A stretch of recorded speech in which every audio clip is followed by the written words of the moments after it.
Hello guys, welcome back to एजुगिरी। आज हम 18 जनवरी का द हिंदू एनालिसिस करेंगे, है ना। एंड आई नो हमारा 11th का पेंडिंग है, तो 11th का द हिंदू एनालिसिस मैं आज ही कर दूंगी, जो थोड़ी सी न्यूज़ बच गई थी। बाकी सारा बैकलॉग हमारा कंप्लीट हो चुका है जनवरी का, ठीक है। ओके चलो 18 जनवरी करेंगे।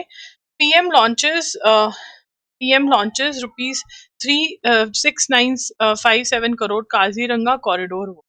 तो ये हम लिखेंगे PM launches, title as it is note करेंगे। PM launches rupees 6957 crore Kaziranga corridor. तो काजीरंगा कॉरिडोर जो है, काजीरंगा कहाँ पर है? Kaziranga National Park is in Assam. And यहाँ पर ये एलिवेटेड कॉरिडोर बना रहे हैं 86 किलोमीटर का, जहाँ से एनिमल्स पास कर पाएंगे बड़े आराम से, ठीक है ना। और मतलब एनिमल्स में भी नीचे से निकल जाए, व्हीकल्स ऊपर से निकल जाए, तो एनिमल्स को डिस्टर्बेंस ना हो, इसलिए ये कॉरिडोर्स जो हैं काजीरंगा में बनाए जा रहे हैं अनइंटरप्टेड मूवमेंट ऑफ एनिमल्स के लिए और ह्यूमन वाइल्ड लाइफ कॉन्फ्लिक्ट को रिड्यूस करने के लिए, ठीक है ना। ये जो है ये असम में है और काजीरंगा में राइनोसोरस जो होते हैं वो होते हैं, तो ये दोनों चीजें आप नोट कर, ठीक है ना। तो यहाँ पर नोट करते हैं। तो काजीरंगा कॉरिडोर का खासियत क्या है? It is a 86 kilometre elevated corridor, 4 lane national highway project which includes 35 kilometer of elevated road passing through Kaziranga National park, ठीक है ना। और फिर अनइंटरप्टेड जो है एनिमल ह्यूमन कॉन्फ्लिक्ट नहीं होगा, तो ये सारा आप नोट कर लेंगे, ठीक है ना। उसके बाद हम चलेंगे, गुलियस बेयर सिंड्रोम से डेथ हुई है एमपी में, ठीक है ना। GBS outbreak in MP, that is Madhya Pradesh. तो जीबीएस किस लिए स्टैंड करता है? गुलियन बेयर सिंड्रोम, ठीक है ना। तो इसमें क्या होता है? रेयर ऑटो इम्यून डिजीज है, it is a rare auto immune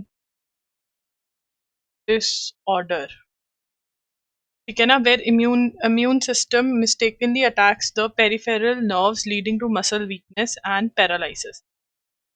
auto immune, जो आपका इम्यून सिस्टम है वो ही आपको बीमार होने से बचाता है, वो ही आपको अटैक करने लग जाता है, that is a disease. Tamil Nadu Chief Minister M.K. Stalin on Sunday announced the institution of National Literary Award for works in 7 Indian languages. तो यहाँ पर जो साहित्य अकादमी अवार्ड है,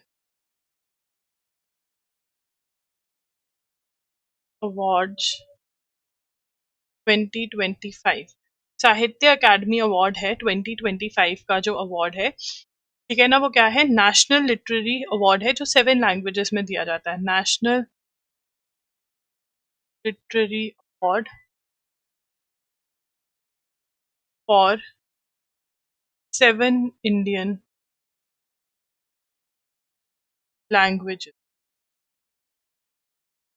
है ना, 7 इंडियन लैंग्वेजेस में, ठीक है ना। और ये अकेडमी अवार्ड पहले जो थे उसमें मिनिस्ट्री ऑफ कल्चर नहीं इंटरफेयर करती थी, बट अब करेगी। और इसी को चीज को तमिलनाडु के सीएम स्टालिन ने interference of union ministry of culture, इसी को क्रिटिसाइज किया है, ठीक है। अब आगे चलेंगे। Pulling tactics, the Trump administration has vowed to slap a raft of European countries with a 10% tariff on any and all goods beginning on February 1। तो ठीक है ना, 10% tariff on European countries imposed by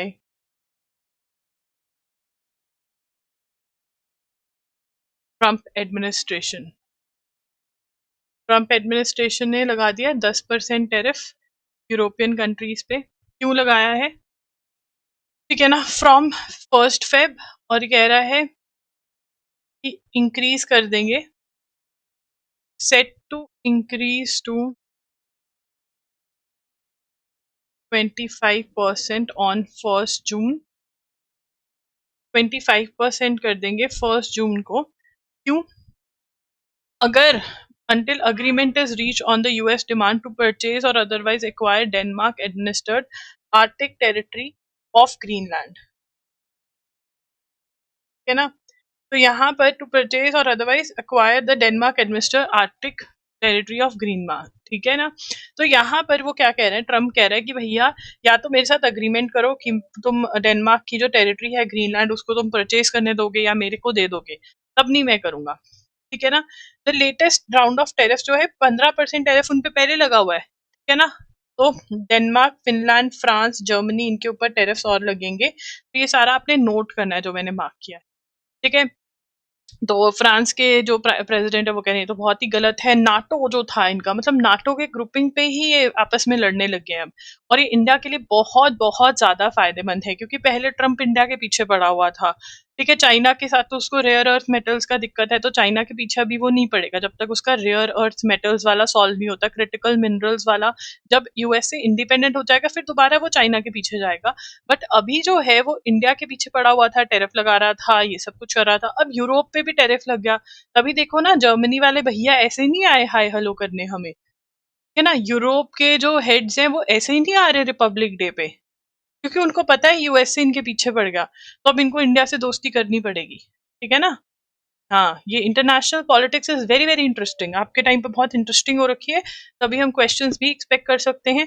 ये boring पता है कब हुई थी? 2024 में डिस्कस कर रही थी अपने ऑफिस में भी, 2024 एंड में बहुत बोरिंग हो गई थी इंटरनेशनल करंट अफेयर्स, क्योंकि यूएसए में इलेक्शंस हो रहे थे, कुछ इतना ज्यादा नहीं था, फिर ट्रम्प भैया आ गए पावर में। इन्होंने तो ऐसी इंटरनेशनल पॉलिटिक्स घुमाई, ऐसी फिरकी घुमाई है, सब फिर ही रहे हैं, घूम ही रहे हैं। तो अब यहाँ पे स्प्लिट वर्डिक्ट दिया बीवी नगरत्ना और केवी विश्वनाथन में करप्शन वाले केस में कि क्या अप्रूवल लेना चाहिए या नहीं। तो केस का नाम अब हमें पता चल रहा है तो हम लिख लेते हैं, the centre for public interest litigation.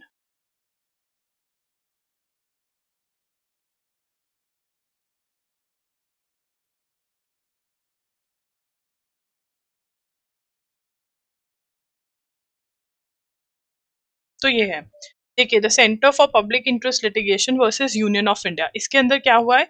Split verdict हुआ है ना? स्प्लिट वर्डिक्ट डिलीवर्ड, ठीक है ना? और जो स्प्लिट वर्डिक्ट किन दो जजेस ने डिलीवर किया है? जस्टिस बीवी Nagarathna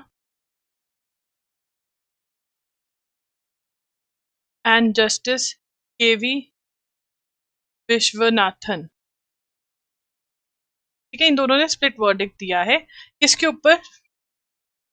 challenge to the constitutional validity of section 17A of prevention of corruption act 1988, ठीक है ना? चैलेंज द कॉन्स्टिट्यूशनल वैलिडिटी, तो इसमें क्या किया है? They have challenge the constitutional validity of prevention of corruption act 1988, ये हम नोट करेंगे जो मैंने ब्लू से मार्क किया है। क्यों करा है ये? इसमें होता क्या है? तो बेसिकली आपको परमिशन लेनी है, you have to take permission before you can try any government officer, ठीक है ना? तो अब ये कह रहे हैं कि भाई ये गलत है, क्या ये कौन अप्रूवल देगा? क्या सीबीआई ये अप्रूवल देगा, कोई मिनिस्ट्री देगी? तो Vineet Narayan versus Union of India में the court had quashed the single directive and held that the final opinion whether to investigate or not has to be made by the CBI and not by anyone else, ठीक है ना? ये पहले बोला गया कि CBI करेगी, ठीक है ना? To bypass the Vineet Narayan judgment, the central government enacted Central Vigilance Commission Act. Here it produced Section 6A, introducing the single directive. तो single directive में क्या कहा था? A consolidated instruction issued to the CBI by various ministries requiring prior sanction of the designated authority before initiating investigation against certain categories of, तो ministries ने बोला था कि भाई अगर तुमने हमारे बंदे को, हमारी मिनिस्ट्री के बंदे को करना है पर्टिकुलर कोई, तो ये अथॉरिटी है, इससे अप्रूवल लो तब ले सकता है। फिर क्या आ गया कि सीबीआई खुद ही डिसाइड करेगा, सीबीआई का अप्रूवल होगा। फिर क्या हुआ? फिर लॉ आ गया जिसके अंदर सेंट्रल विजिलेंस कमीशन एक्ट आ गया, जिसके अंदर कहा कि दोबारा कि जो मिनिस्ट्री जिस अथॉरिटी से अप्रूवल लेने को कह रही है उससे अप्रूवल लो अगर एक्शन लेना है। अब दोबारा से ये जजमेंट आई ठीक है ना। तो यहाँ पर 2014 में ये वाला जो सेक्शन है, सेक्शन 6 है, जिसमें अप्रूवल चाहिए था, ठीक है ना। तो उसके अंदर डिस्क्रिमिनेटरी बोल दिया, investigation was discriminatory, it was also held the such power to interdict corruption investigation would incur, मतलब यहाँ पर क्या था कि ब्यूरोक्रेट, मतलब जो आईएएस आईपीएस ऑफिसर्स है, पॉलिटिशियंस है, इनका नेक्सस बन गया, तो फिर आप नहीं कर सकते हो इंक्वायरी। तो 2014 में सेक्शन 6 से वॉज डिक्लेयर्ड अनकॉन्स्टिट्यूशनल, ये नोट कर लेंगे, ठीक है ना। फिर दोबारा से अब क्या हो रहा है, अब स्प्लिट वर्डिक्ट आ गई है, जिसमें जस्टिस नगा रत्ना तो कह रही है कि भैया देखो, ये जो सेक्शन है ये गलत है, ये नहीं होना चाहिए। जिसके अंदर जो दूसरे जज हैं वो कह रहे हैं कि नहीं, गलत नहीं है। जस्टिस विश्वनाथन क्या कह रहे हैं कि एक कोई थर्ड पार्टी होनी चाहिए, है ना, गवर्नमेंट के साथ नहीं अप्रूवल होना चाहिए, but with an independent agency before the decision is taken by the government, है ना। तो यहाँ पर ये कह रहे हैं ही हैज हेल्ड, यहाँ से नोट करेंगे, justice Viswanathan has held while agreeing with justice Nagarathna, उन्होंने क्या बोला है कि भाई ये नोट करेंगे कि जस्टिस विश्वनाथन ने क्या कहा है कि ये जो सेक्शन है ये कॉन्स्टिट्यूशनली वैलिड है, थर्ड पार्टी अप्रूवल दे। जस्टिस नगारत्ना ने क्या कहा है, the section shields a class of public servants and revives an impermissible protection which was previously struck down by Vineet Narayan and Subramaniam Swamy. She also held that there was a conflict of interest between the government and the officers whose consent for investigation was sought. वो कह रहे हैं कि जो जिससे officer से आप consent ले रहे हो करप्शन इन्वेस्टिगेट करने के लिए, वो उसका जूनियर होगा, ठीक है ना, तो कॉन्फ्लिक्ट ऑफ इंटरेस्ट हो गया, तो ये सेक्शन ही इनवैलिड है। तो ये सारा आप नोट करोगे, this is a very very important judgement now, इसके बारे में बहुत अच्छे से बात हुई है यहाँ पर, यहाँ से क्वेश्चन पक्का आ सकता है। क्राइसिस इन एजुकेशन, अब क्राइसिस इन एजुकेशन क्यों कह रहे हैं, in an ongoing case relating to student suicide the Supreme Court of India has issued 9 directions to central and state government, recognize the massification of higher education front ended by privatization without a commensurate boost in quality। वो कह रहे हैं कि आपने education को privatise तो कर दिया है, बट क्वालिटी पे कोई ध्यान नहीं दिया गया है। Court has taken note of the student distress covering financial, social injustice and academic issues। The court has invoked Article 142 of the Constitution, and 7 of the 9 directions relate to record keeping, reporting, tracking suicides in higher education institutions separately। तो supreme court यहाँ पर suicide case से deal कर रहा था, और वहां पर उसने सेंट्रल और स्टेट गवर्नमेंट को गाइडलाइंस दी हैं। So now this is a very very important point that is there for only and only essay writing, सिर्फ और सिर्फ एसे राइटिंग के लिए रेलेवेंट है, ठीक है ना। Once the judgement is finalize, ठीक है, तब हमारे एमसीक्यू क्वेश्चंस उसमें से आने के चांसेस रहते हैं। Child trafficking remains a disturbing reality in India. The Supreme court in its recent judgment, now we are getting the names of the judgment, so we will write KP Kiran Kumar versus state। Strict, supreme court ने इसके अंदर क्या issue करी है, strict guidelines, has given strict guidelines to prevent such offences and held the trafficking grossly violate children's fundamental right to life as guaranteed by the constitution। ठीक है ना। तो चाइल्ड ट्रैफिकिंग जो है वो बहुत ही इंपॉर्टेंट इशू बन गया है, ये आप नोट करेंगे पूरा का पूरा। Child trafficking is a very important issue, ठीक है। बहुत सारे बच्चों को उठाया जा रहा है, बेचा जा रहा है, उनके ऑर्गन्स निकाले जा रहे हैं, ठीक है ना। अब इंटरनेशनल प्रोटोकॉल में हम देखें तो पैलरमो, ठीक है ना। अब कोई आएगा, तुम बोले भाई तुम बहुत ही पेल लग रहे, कुछ लगा लो, तो पेल हो गया RMO, ठीक है ना। तो पेल पेल रोमो प्रोटोकॉल, ठीक है ना। तो protocol to prevent, suppress and punish trafficking in person, specially women and children, 2000 define child trafficking as a recruitment, transportation, transfer, harbouring or receipt of a child for the purpose of exploitation. तो जो लेना और बेचना of children होता है, ठीक है ना, that is child trafficking. Section 143 of Bharatiya Nyaya Sanhita 2023 provides that whoever for the purpose of exploitation recruits, transports, harbors, transfer, receives a person or persons by using threats or using। तो यहाँ पर हमें इतना बड़ा कुछ नहीं करना है, बट हमें इतना याद रखना है कि 143 जो है वो चाइल्ड ट्रैफिकिंग को डिफाइन करता है, the offence of child trafficking. और यही हमारा क्वेश्चन हो सकता है। जो लीगल वाले हैं वो ये एक बार जरूर पढ़ ले, उनका लीगल रीजनिंग का क्लैट का क्वेश्चन यहाँ से जरूर निकल सकता है, ठीक है ना। उनको डिटेल में ये पढ़ लेना है, बट इतनी डिटेल में, बस इतने ही detail. Article 23 and 24 give protection from human trafficking, being forced, begging, forced labor and employment in hazardous industries। This is also important because please note it because this is a fundamental right। ठीक है। उसके बाद इन 2026 Germany celebrating 75 years of diplomatic relationship between India and Germany. देखो यार कोई इतना important नहीं था ये, ठीक है ना, ये तो इनके पीछे कौन पड़ गया, ट्रम्प भैया पड़ गए। अब इनको लग रहा है कि देखो यूएसए के साथ तो ट्रेड थोड़ी इम्पॉसिबल सी लग रही है, तो चलो इंडिया के साथ दोस्ती कर लेते हैं। मतलब अगर कुछ ज्यादा चीजें बिगड़ी तो ये चाइना के साथ दोस्ती भी कर लेंगे, ये रशिया के साथ भी करनी पड़ेगी इनको दोस्ती, ठीक है ना। और फिर इनका कॉमन वर्ल्ड का पूरा कॉमन दुश्मन कहीं यूएसए ना हो जाए। बट यूएसए भी अब इंडिया के पास आ गया है कि अच्छा तुम इसमें आ जाओ उसमें आ जाओ। तो आने वाली जो डेज होने वाले बहुत ही बढ़िया, जैसे पारिवारिक लड़ाई होती है ना रिलेटिव्स के साथ, वो यहाँ पर हमें वर्ल्ड में दिखने वाली है और बहुत मजा आएगा न्यूज पढ़ने में।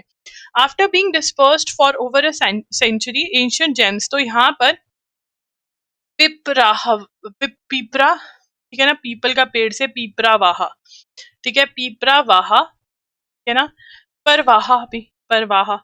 तो पीपरावाहा उत्तर प्रदेश में, उत्तराखंड में नहीं, उत्तर प्रदेश में यहाँ से रेलिक्स मिले हैं, ठीक है, किसके, बुद्धा के। Relics excavated, excavated of Buddha, ठीक है ना, Buddha's corporeal remains. Now this is very very important, ठीक है। उसके बाद आज चलेंगे तो Chinese population has been consistently declining since 2022। तो चाइना में पॉपुलेशन जो है वो डिक्लाइन हो रही है, Chinese population is declining since 2022, ठीक है ना। अब चाइना के अंदर वन चाइल्ड पॉलिसी होती थी, ठीक है ना, अब क्या कह रहे हैं कि ओल्डीज जो है वहां पे वो बढ़ जाएंगे, ओल्डीज बहुत बढ़ जाएंगे। 40% of population, 40% of population will be over 60, ठीक है ना। यहाँ पर 40, यूएन ने बोला है, एज पर यूएन बाय 2050 यहाँ पर 40% पॉपुलेशन जो है वो ओवर 60 होगी, बुढ़े लोग ज्यादा हो जाएंगे। अब ये क्यों हुआ, क्योंकि वहां पर इन्होंने वन चाइल्ड पॉलिसी अबॉलिश कर दी थी, तो 2016 में, 2021 में तो ये थ्री चाइल्ड पॉलिसी भी ले आए थे। बट फिर भी इन्होंने ना, जब पॉपुलेशन बहुत बढ़ रही थी तो इन्होंने पॉपुलेशन कंट्रोल वाला एजेंडा ले आए थे, ठीक है ना। बट वो पॉपुलेशन अब घटनी स्टार्ट हो गई है, अब इनको, अब ये लोगों को बोल रहे हैं तुम बच्चा पैदा करो, बच्चा पैदा करने पे सब्सिडी भी दे रहे हैं, कॉन्डम्स और कॉन्ट्रासेप्टिव्स पे इन्होंने वैट बढ़ा दिया, टैक्स, ठीक है ना। अब देखो यार यहाँ पे अगर तुम्हारा आ जाता है पॉपुलेशन कंट्रोल पे कुछ है या कैसे है, तो this is an idea, this is an idea that you can give in your एसे, ठीक है ना। जैसे इसमें से क्वेश्चन नहीं आएगा, इन्होंने रिटायरमेंट एज भी बढ़ा दी है, बट चाइना की पॉपुलेशन जो है वो कम हो रही है अब। Pentagon readies 1500 troops for possible deployment to Minnesota. तो मिनेसोटा में क्या हो रहा है, वहां पर लोग प्रोटेस्ट कर रहे हैं, ठीक है। क्यों प्रोटेस्ट कर रहे हैं, जो गवर्नमेंट डिपोर्टेशन कर रही है, जो इलीगली यूएस से घुस रहे हैं उनको बाहर निकाल रहे हैं, तो उसके अगेंस्ट लोग प्रोटेस्ट कर रहे हैं। तो यार जो लोग इलीगली यूएस से आते हैं ना, वो यूएस के जो लोग होते हैं उनके लिए बहुत फायदा होता है, वो कैश पे काम करते हैं, कम सैलरी लेते हैं, लेस सैलरी लेते हैं, जो वो लोग कहते हैं वो उनको करना पड़ता है, बिकॉज उनको पता है कि पैसे तो यही सैलरी, मतलब कैश पे काम कर रहे हैं, ये पकड़वा सकते हैं उनको। तो इनकी जो फैक्ट्रीज होती है बहुत कम वेजेस पे ये लोग ऐसे लोगों से काम करवा पाते हैं, right. India invited to join Gaza peace board, देख रहे हो। अब यूएसए पहले मुंह नहीं लगा रहा था इंडिया को इतने दिनों से, उसको फर्क नहीं पड़ रहा था, बट अब लगा रहा है, क्यों, क्योंकि यूरोप वाला सिस्टम हिल गया अब उसका, ठीक है ना। तो ट्रम्प भैया अब क्या करे, ट्रम्प भैया एक में रिश्तेदार को मनाते हैं, दूसरा रूसरा चाहे, फिर ट्रम्प भैया कुछ ना कुछ खुद ही बोल देते हैं कि हम नहीं देंगे कुछ भी। मतलब बहुत ही ज्यादा कंफ्यूजन हो रखी है, and therefore international politics is very very important, therefore we can expect questions from international politics, है ना। तो अच्छे से पढ़नी है, और क्या है। ओके गाइस, एक मिनट, हाँ ठीक है, इंडिया इनवाइटेड लिखेंगे, India invited join Gaza peace, Gaza peace board क्या है। देखो यार वहां पर हमास और इसराइल के बीच में लड़ाई हो रही थी, तो इसके बीच में सीज फायर करवाया ट्रम्प ने, तो एक था कि पहले जो होस्टेजेस हैं वो अदला बदली होंगे, कि जो प्रिजनर्स हैं इसराइल प्रिजनर्स को छोड़ेगा, हमास ने जो बंधक बनाए हुए हैं लोग इसराइली उनको छोड़ेगा, ये सब हो गया जहां तक जो जो हो रहा था। अब इनका सेकंड फेज स्टार्ट होने वाला है, और सेकंड फेज में क्या होने वाला है, डीमिलिटराइजेशन ऑफ हमास, मतलब हमास के पास जितने भी वेपन्स वगैरह हैं वो उससे ले लिए जाएंगे। ठीक है ना, तो ये अब फेज स्टार्ट होने वाला है गाजा पीस। तो गाजा पीस बोर्ड के अंदर इनवाइट किया इंडिया को, India to be part of Board of Peace for Gaza, sources in New Delhi said. US Ambassador Sergio Gore has also shared a letter on social media from Trump to Prime Minister Narendra Modi. The Board of Peace is for Gaza comprises of a group of countries that are being invited by US to provide a governance structure for the Gaza Strip, as Hamas is being pressurized to give up the governance role in the territory.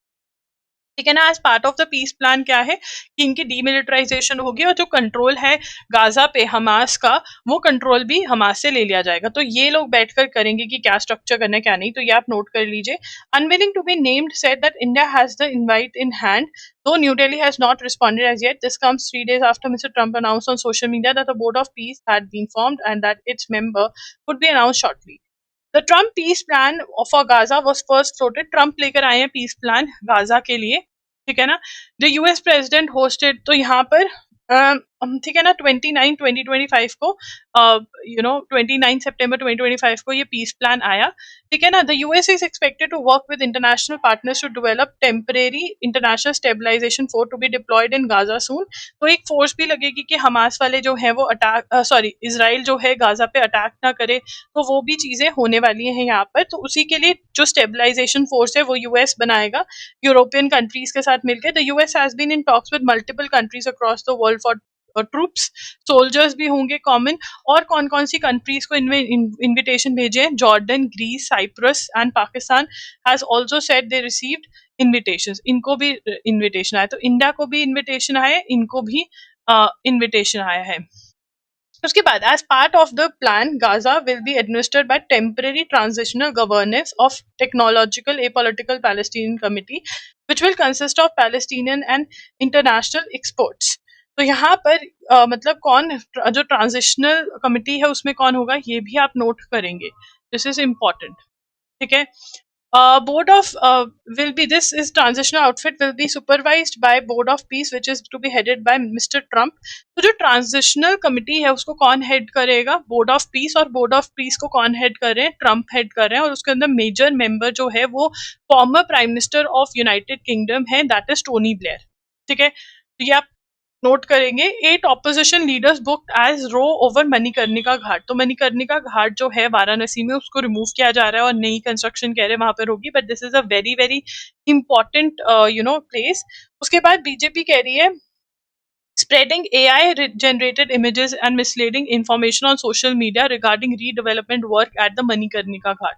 तो ये कह रहे हैं कि वो जो images हैं they are AI created. Again, जितने भी essay writing वाले बच्चे हैं ये आप लिख सकते हो, ठीक है ना। क्योंकि वाराणसी तो एफआईआर लॉन्च करी गई हैं, बीजेपी ने एफआईआर लॉन्च करी है कि भाई फेक इमेजेस हैं, this you need to note, this is important. ठीक है, सो जो भी नोट करने वाला है, आई नो बहुत नोट करने वाला है, उसको नोट करके रिवाइज कर लीजिए, ठीक है ना। एंड कोई भी पॉइंट अगर समझ नहीं आए तो कमेंट्स में बता देना, मैं दोबारा एक्सप्लेन कर दूंगी कल। एंड अब चलते हैं 11 जनवरी पे। Government launches drive to reduce road accidents deaths. तो गवर्नमेंट ने ड्राइव लॉन्च करी है, union ministry, this is very very important, union ministry of road transport and highways in collaboration with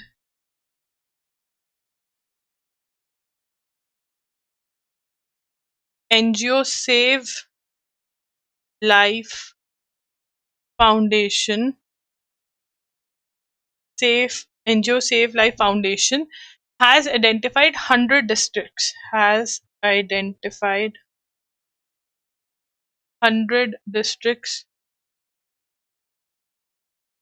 with highest, मैं यहाँ से नोट कर रही हूँ, with highest number of road crashes. ठीक है ना। तो ये जीरो फेटेलिटीज प्रोग्राम लेकर आ रहे हैं कि हमें 50% बाय 50% डेथ्स रिड्यूस करनी है 2030 तक। वो कह रहे हैं कि ज्यादा एक्सीडेंट्स जो होते हैं वो नेशनल हाईवेज पे नहीं है, स्टेट हाईवेज पे ज्यादा होते हैं। ठीक है ना, स्टेट हाईवेज पे ज्यादा एक्सीडेंट होते हैं, तो वही इन्होंने डिस्ट्रिक्ट करे हैं। The framework for the Zero Fatalities program includes engineering audits, implementation of low cost, quickly safety interventions. तो ना ये डार्क जोन्स भी इंटरवीन करता है। I remember I was working as an advocate with this authority, roadway, मैं state नहीं बताऊंगी। ठीक है, तो उन्होंने डार्क जोन्स आइडेंटिफाई करे थे, एंड उन डार्क जोन्स के अंदर वो बहुत चीजें लगा रहे थे।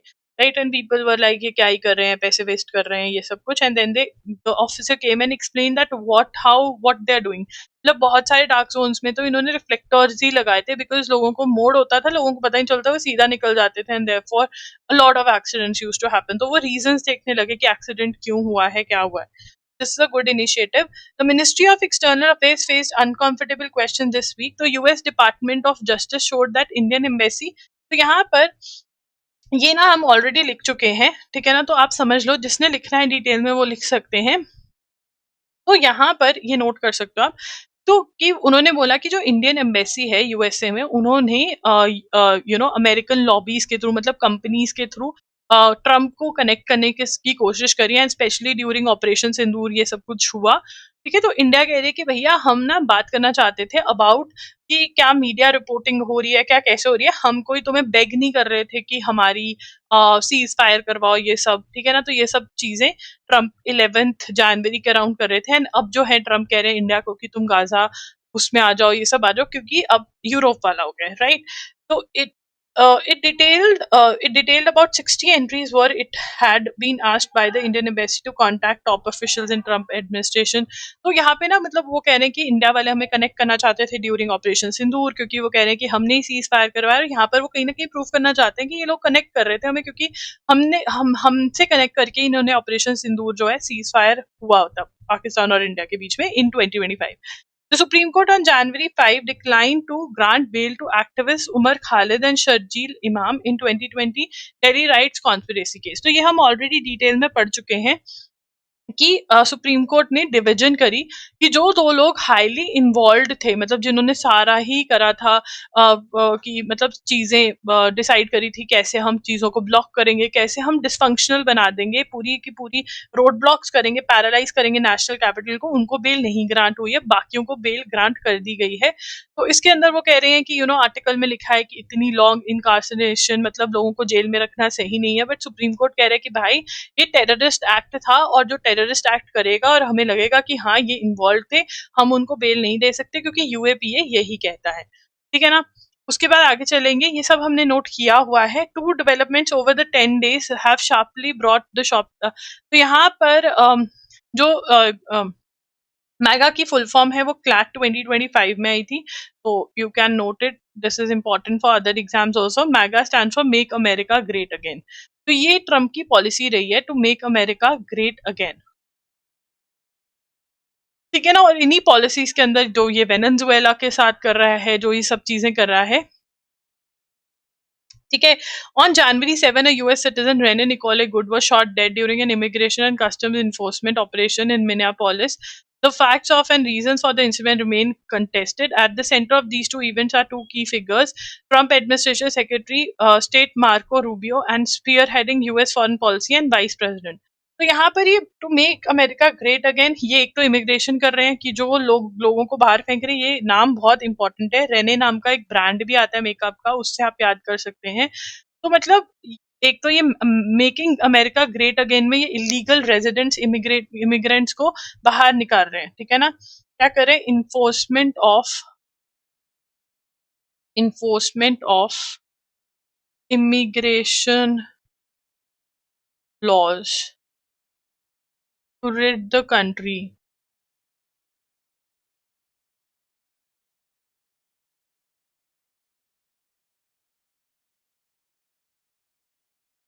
Of illegal residents.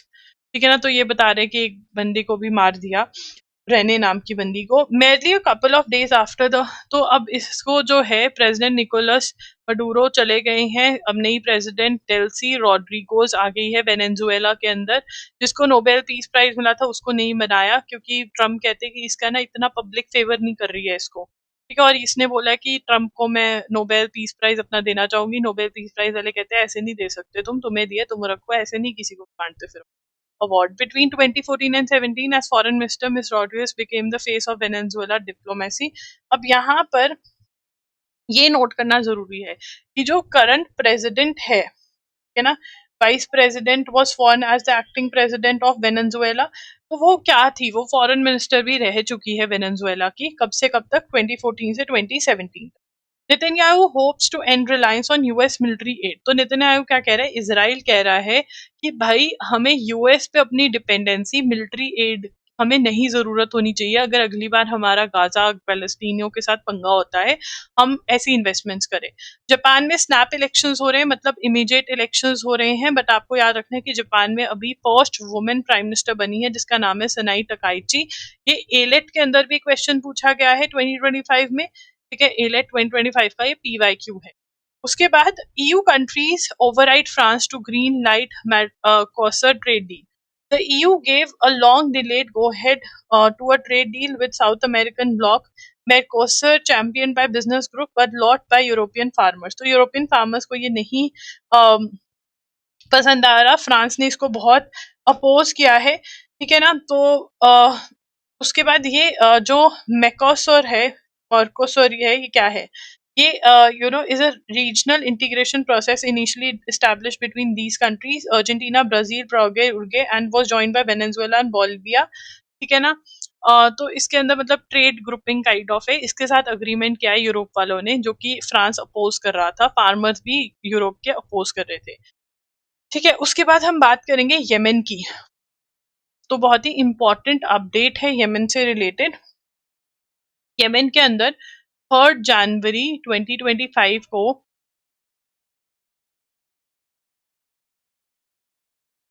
Southern transitional council जो है, STC जो है यमन में, announced a new constitution for state of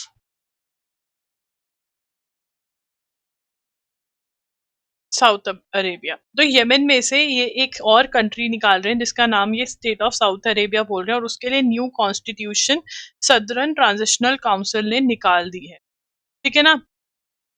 तो अब यहाँ पर साउथ अरेबिया बुलाने वाले हैं सदर्न यमन को, ठीक है ना। क्या कह रहे हैं, सेपरेट सदर्न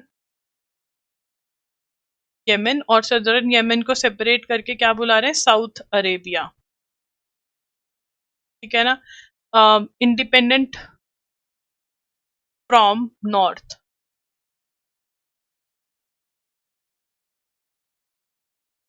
इसके अंदर जो मेन फिगर है जिसने ये किया है वो कौन है, एदारस, तो यहाँ पे एड रस, ठीक है ना, जब डॉगी बाइट कर ले तो फिर रस पीना होता है गन्ने का, तो एड रस, एडा रस। कासिम, कासिम तो बहुत ही इजी नाम है, कासिम, कासिम दे दो अपना कासिम, मुझे घर पे फोन करके बताना मेरे को डॉगी निकाल लिया, जुबेदी, ठीक है ना। सपोर्ट किससे मिला, सपोर्ट फ्रॉम यूएई,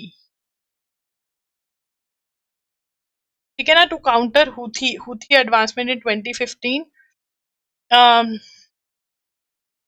ठीक है। तो ये हम नोट कर लेंगे, दिस इज इम्पोर्टेंट। तो यमन जो है, सदरन यमन जो है वो इंडिपेंडेंट होने वाला है नॉर्दर्न से, और उसको साउथ अरेबिया, सऊदी अरेबिया जैसे साउथ अरेबिया बन रहा है, ठीक है। So this is important, this is very very important, we can expect a question from here. So this was 11th January, तो हमारा 11th और 18 जनवरी डन हो गया है, अब कोई बैकलॉग नहीं है, खुशियां मनाओ, क्लैपिंग करो in the comments. Thank you for watching, bye bye and take care.